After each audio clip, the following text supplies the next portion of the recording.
we do Miami football here on a consistent basis as well, Brian.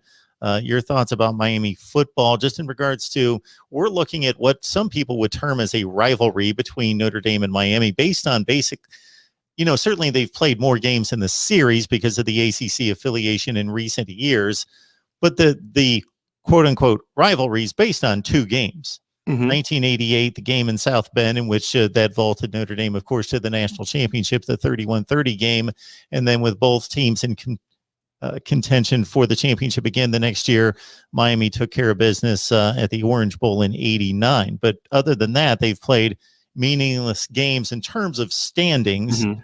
Your thoughts about this kind of historic connection between these two?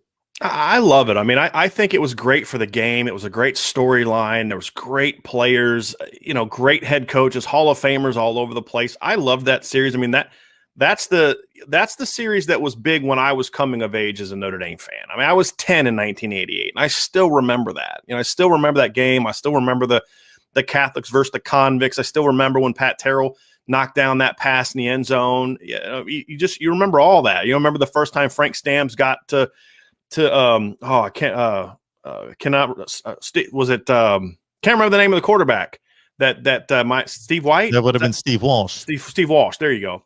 And they were talking, hey, he hadn't been sacked all year, and then Frank Stamms forces a fumble early in the game. It was just a great game between 2 distinctly different programs in every way, shape, form, or fashion, except when you get on the football field. Because if you watch that game, Notre Dame did as much trash talking as Miami did that game. Notre Dame was a team that liked to talk trash back in 1988. And so I think that's a great rivalry. I don't know if it's one I'd want to see every year, but it's one of those rivalries where, every 10 years, I'd like to see Notre Dame and Miami play like 4 times. Get a couple home and homes, restore that rivalry. And I like what Coach Diaz is doing at Miami.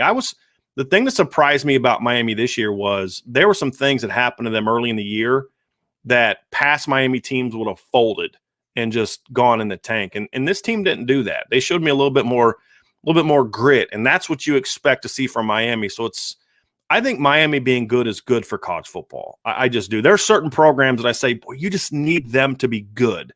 It makes the game better. And I think Miami's one of those programs.